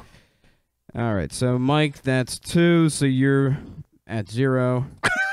DJ, you're back at 2.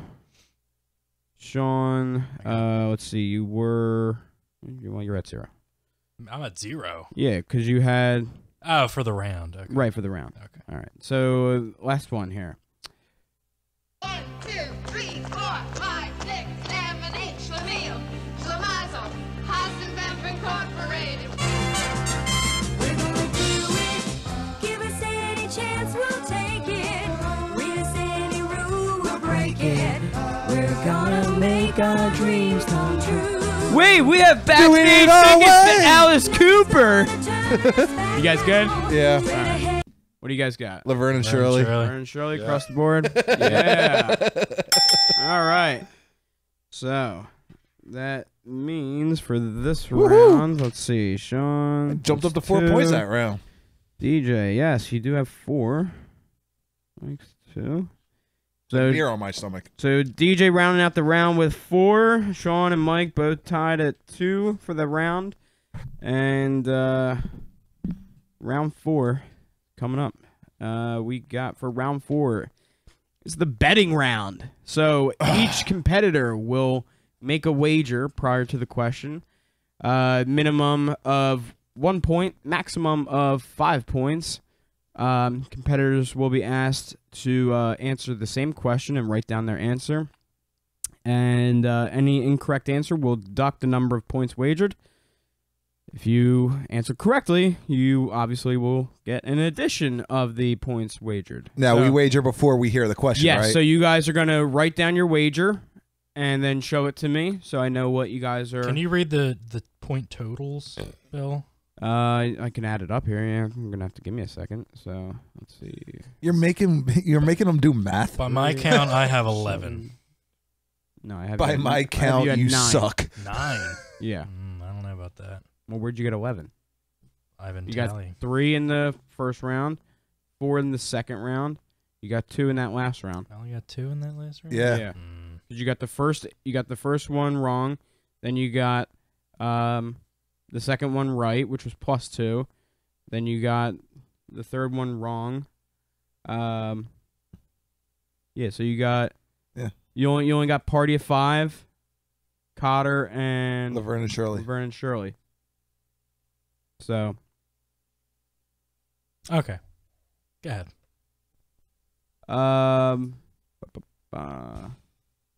All right, so let me see your wagers. You can bet 4 points. So Sean is betting 4. Ooh. DJ 4.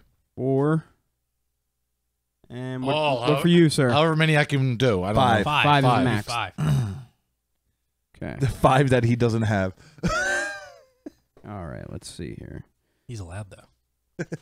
What do you guys want? TV or movie? Whatever you want. Flip a coin, bitch. Juan, what should I give him? TV or movie? Movie. Okay. We like movies. All right.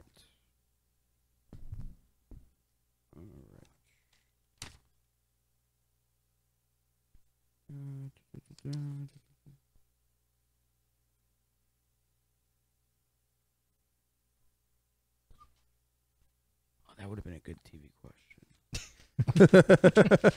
All right, TV. Tick tock. Where's the Jeopardy music? Yeah. All right, Alpha. So, Richard Madden plays a prince in which Disney live-action film? For all you Stark fans out there. Richard. Can you repeat that question? Richard Madden plays a prince in which Disney live-action film?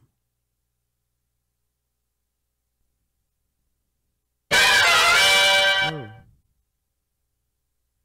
Serenity now! Son of a bitch must pay. Okay. All right, you guys. Adventure, I guess here. Beauty and the Beast. Snow White. Yeah, I said Snow White and the Huntsman. You guys are all wrong. Ooh. Cinderella. I forgot they did a I live had action Cinderella written down and then crossed it out. Damn. Well, that sucks. I'm back to 0. I think you guys are all. Let's see, Mike. Let's see, you were 1, 2, 4. So you're at. That puts you in Celsius. You're now -1. -1. You're Kelvin now. All right. DJ, you had 4. You wagered 4. You I'm down to 0. 0. Sean, you had 9 -4, so you have 5. 13. 84. Yay, pie. All right. Great round there, guys. Round 4 is Round 4. That was round 4. Yeah, we're on 5. Round we 5. ended round Final 5. round. So that's it. The final round is coming up, where we will. I'll have you all pick numbers. How about for this, we each pick a number? Yeah. Well, you guys are each going to pick 3 numbers between 1 and 15. Once the number is chosen, then it'll be off the board. So each person gets an individual question then? 3 individual questions, right? Or yeah, 3 individual. Yeah. Okay. So, Mike, you are in last place, so you get to pick the 3 numbers you would like first. From what to what? 1 to 15. 6, 7, 9. Took my number. That's what I would have picked. DJ, you are just as mediocre, but in second place. What would you 1, like? 5, and 14. 1, 5, and 14. John. I'll do 8, 15, and 3. Okay. Now, you have mixed up these numbers from the last time, so he doesn't know which categories are what numbers, right? I totally prepped all these questions. Okay. So he has no- okay. he has no I knowledge. wasn't sure if you used the same like number list for each one. And each time I've done that, I've remixed the. You've remixed the too. numbers? Okay, good. All right. So let's see. We'll start with Mike. So 6, 7, and 9. So. All right, Mike. Oh, what was that? Name the actress who played Pandora. I'm sorry. Name the actress who played Pandora resident Neytiri, the Nari, who falls in love with Jake Sully in Avatar. This is from the animated live action category. So this is worth. So it's the actress he has to name? Yeah. Yes, name the actress. So this is a 2-point question. This right? is a It's 2 2, point. 3, and 5. So the first question. I'm sorry. Thanks for clarifying that, Sean. So the first question will be worth 1 point. The No, second. it should be 2, 3, and 5. Oh, it's 2, 3, and 5 Yeah, now. 2, 3, and All 5. right. So the format's out of date. I here. changed it. I forgot. So 2, 3, and 5. I changed it mid show. So the first question will be worth 2 points. The second question will be worth 3 points, and the third question will be worth 5 points. So, once again, name the actress who played Pandora resident Neytiri, the Nari, who falls in love with Jake Sully in Avatar. Wasn't Ron Perlman in that movie? Do I answer it now? Yeah. Oh, Jamie Lee Curtis. Nope. No. Zoe Saldana.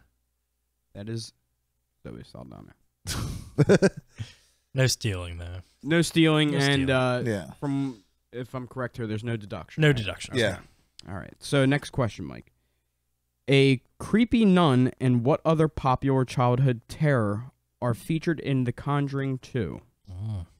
This is a horror sci-fi question, and if you were listening to the Cinescapes show earlier, Yeah. Yeah. If you weren't looking at your phone and listening to what we were talking about earlier, yeah, you would know.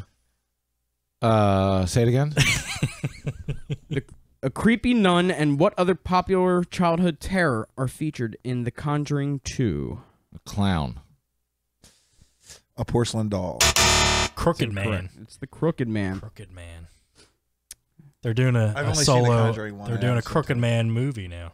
Are they doing a Slender Man movie too? I heard Yeah, something it was- about that. It was on HBO. Okay. All right. Last question for you, Mike. This is worth 5 points. Who played the Soviet sub-commander Marco Ramius in 1990's The Hunt for Red October? Ooh. Sylvester Stallone. Are you fucking kidding me? What? Is that Sean Connery? Yeah, it's Sean Connery. Yeah, that's wrong. It was Sean, right? It was Sean Connery. Yeah. Yes. It wasn't me. I didn't do it. Sean Connery. Not this Sean. The good Sean. All right. Whoa. Dick. Bang bang. So, So Mike's systematically been eliminated. Thank you. all right. So that is nothing for Mike. All right. So DJ, you are up next. Yep. Let's see. You picked 1, 5, and 14. Correct. So 1, 5, and 14. So first question. How many points did DJ have? 0. 0. You guys So have- I can't win because No, the I have most I can 5. get is 10. Oh, you have I have 5? 5. Oh, I thought you had 11. Uh, All right. So the question: Cinderella had one wicked stepmother, and how many jealous stepsisters? This is from the animated category. Yeah, 3. 2. 2. It Two. is Damn it. 2. All right. Next question: Who starred as the freshly dumped Hawaii-bound Peter Bretter in Forgetting Sarah Marshall? This is from our comedy category. Who starred as the freshly dumped Hawaii-bound Peter Bretter in Forgetting Sarah Marshall? That British dude. No, no. no. Fuck. Stop leading him No. on. Well. Fuck, I just see, like, Forgetting Sarah Marshall just crossed my fucking timeline on Facebook today, too. Fuck. Nobody talks to my friends like that. Exactly. Macaulay Culkin. I know it's not right. Jason Segel. It is Jason Segel. That's right. All right, DJ. This is Yep. This is. I need You this to need tie. hit this. You need I need this to You tie need at to hit least. this. Who directed the disaster film 2012?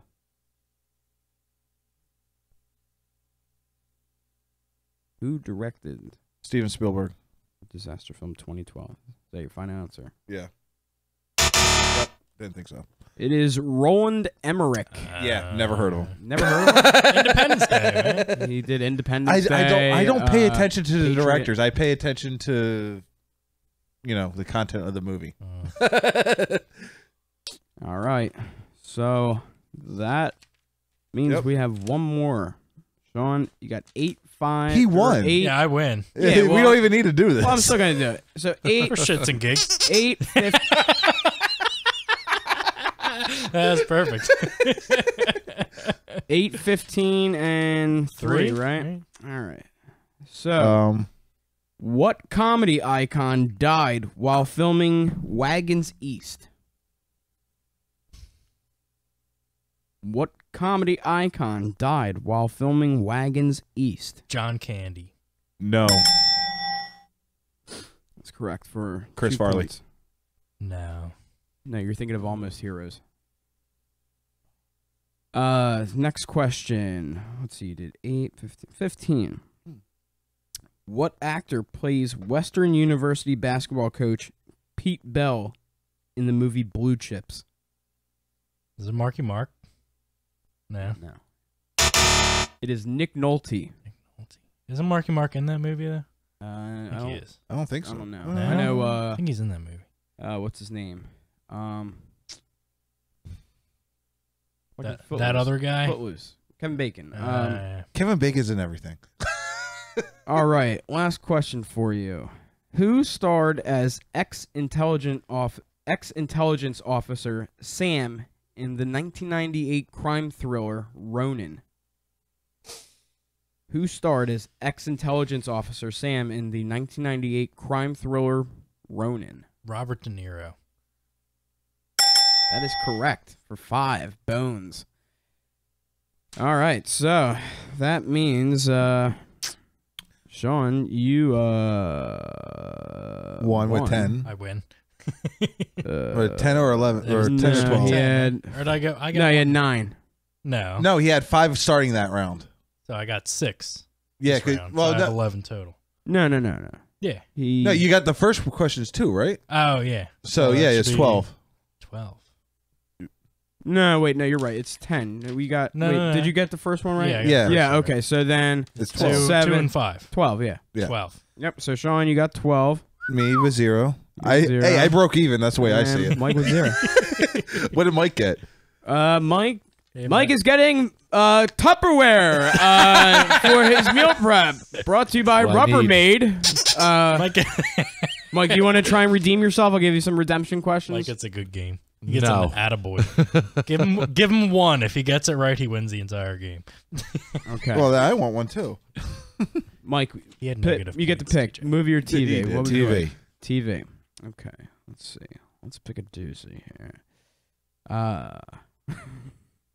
This famous chef hosts Hell's Kitchen. Gordon Ramsay. There you go. All right, you don't really win the whole game.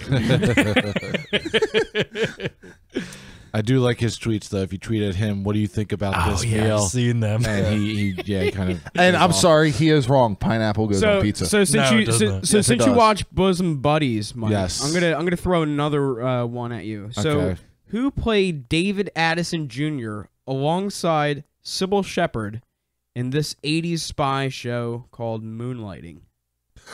Moonlighting. That was I love this show. yeah. It's what's his name from oh fuck. Well, what's his name has a name. Yeah, I know. Yeah. Why can't I think of his name? Yippee Ki Motherfucker. why am I not thinking of his name? Wow, I can't believe you don't know this. Fifth Element. Why am I? It's drawing a Wow. blank. Why can I not think of this bald guy's name? One. Yeah, it's Bruce Willis. It is Bruce Willis. That's a good one. I feel like back in the day, like Moonlighting and Bosom Buddies were all like your your like duo of shows to watch. You know, That and Glow. Glow. Who wants a two-parter? I'll take a two-parter. All right. So it's name the actress and name the show. Okay. So this Texas Chainsaw Massacre actress got her start on this family drama about a minister father and a stay-at-home mom raising their family of all ages. Can I answer too? Write it on the whiteboard. I got it. I'm gonna go. Who's the boss, Alyssa Milano? No, No. it's No. Jessica Biel in Seventh Heaven. Jessica Biel in Seventh Heaven. Yeah. Seventh Heaven. I didn't know Jessica Biel was it. Oh, the remake. The remake. Wasn't she? I thought she was in the remake of Chainsaw. Wasn't she? Yeah. Yeah, that's why. Yeah. All right. I'm thinking the original Chainsaw. All right. So with this 80s. show Check the beginning, right? Yeah. This show features groups known as walkers, lame brains, biters, rotters, skin eaters, lurkers, roamers, and geeks. The most horrible zombie show on television. DJ's favorite show. The Walking Dead. Well, I gave you that question because they never reference They them never as call them zombies zombies ever. in the No, show. they don't. Because No. zombies don't exist in All the right, universe. we're getting the symbol to wrap it up. So everybody, Love that. get your condoms out and put them on. We got to wrap it up.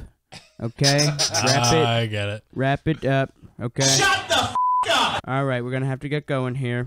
Okay. All Last right. one. Mike has to drop me off. Last and then- one. Last one. All right.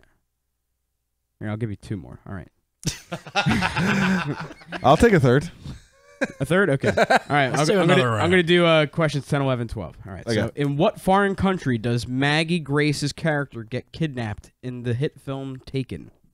This is where Pat Mahoney's most recent Marcos from Tribuya. We got to get that clip. Marcos from Tribuya. All right. What do you got? Is that Albania? No, it's not Germany? Albania. No. Damn. Juan? It is France. Ah. All right. What year saw the theatrical release of famous action movies Lethal Weapon, RoboCop, and Predator? 88. No. Mike? 89. Nope. 87? 87 is Yay. correct. We were all right there. Process of elimination. Kelly McGillis' Top Gun character, Charlotte Blackwood, goes by what call sign nickname? Iceman. No. Cunt. Wow. It's Charlie. Bitch. Charlie. At least I got the C right. All right, here's one more for you. Which Al Pacino film features this quote? She's got a great ass, and you got your head all the way up it. Ferocious, aren't I? When I think of asses, a woman's ass, something just comes out of me. The son of a woman? No. No. Taxi. No. Great ass. Meet the Fockers. It's not even in that. Is it Scarface? Please tell me it's not Scarface. No, it's not Good. Scarface. Good, because I can't stand that movie. Is that the movie with Keanu Reeves? No. No. It's Heat. Heat. Oh. Heat. Oh, durka, durka, durka. Oh, dude. Oh. Wow. Oh, durka, durka, durka. We suck at this. At least me and Mike do. All right, well, we're going to stop embarrassing All right, ourselves here. that's going to wrap it up here. So, yes, you are. So, thank you to our participants in the Cinescape Movie Trivia Challenge, DJ Ruben, Sean Harrigan, for Mike Francolino, for our landscaper Juan Perez over here, showing a lot of thigh that is totally unnecessary. I like it. I don't know. It's good to see that the tan goes all the way up to the nether regions. So for all you guys, for myself, Thomas Ian Nicholas. Thomas Ian Nicholas, so awesome to have him join us today. Stay tuned. Check us out. The new website is up and running. Cinescape.com. Check us out for all your updates. Join the newsletter. We also have the Blu-ray giveaway, so check that out as well. We got the contest. It's a digital download. Oh, we're gonna post a new one tonight. Yeah, we're posting a new one. So check it out. For everyone, thank you for joining us, and have a great weekend. And we'll see you in 2 weeks.